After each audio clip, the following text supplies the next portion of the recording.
engineer and builder with over 20 years experience in the building industry, it still amazes me that people will venture into a minefield of unknown when they're making the biggest single investment of their lives.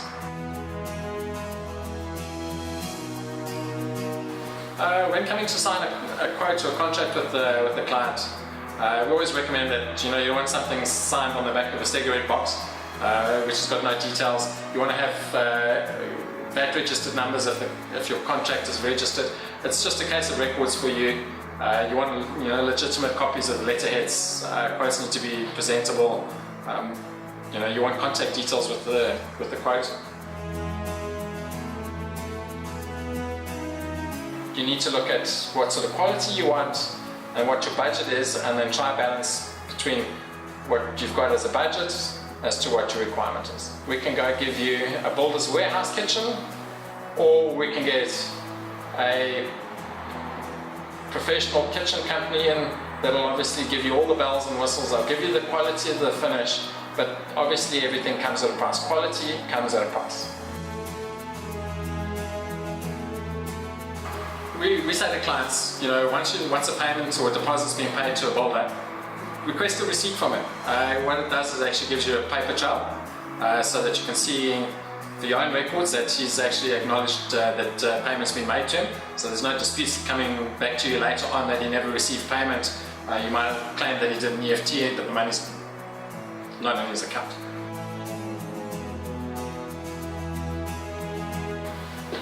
If you find a contractor is continuously not pitching up for site on a daily basis and is late, or has got a smaller team on site than you actually stipulated and agreed to when you started the contract, you're fully within your rights to renegotiate your contract, and in some cases, if you haven't put it into your contract with him, you can then stipulate that there's penalty clauses for delayed work, for delayed payments, well, not for delayed payments, but for being delayed in delivering the project.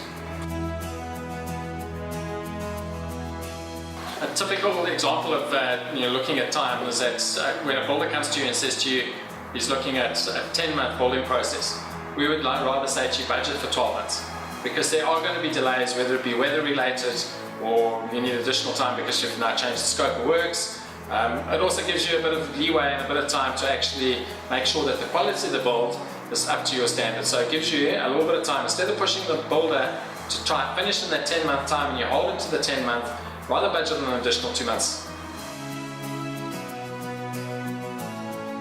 To build fast requires obviously additional labor and additional supervision, more time.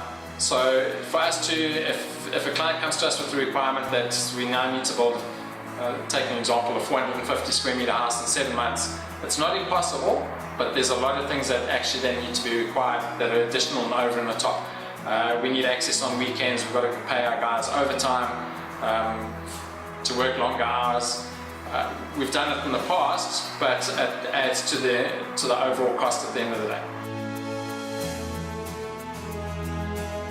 What we say to people is that quality comes at a price. You cannot get a build quality for the cheapest price.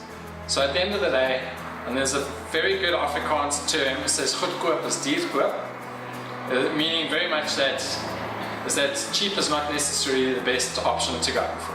So as I say, a cheap build is not necessarily the best build, because at the end of the day you're probably going to end up spending the same amount of money that the more expensive builder quoted you and adding and finishing and rectifying things that the cheaper builder is actually giving you.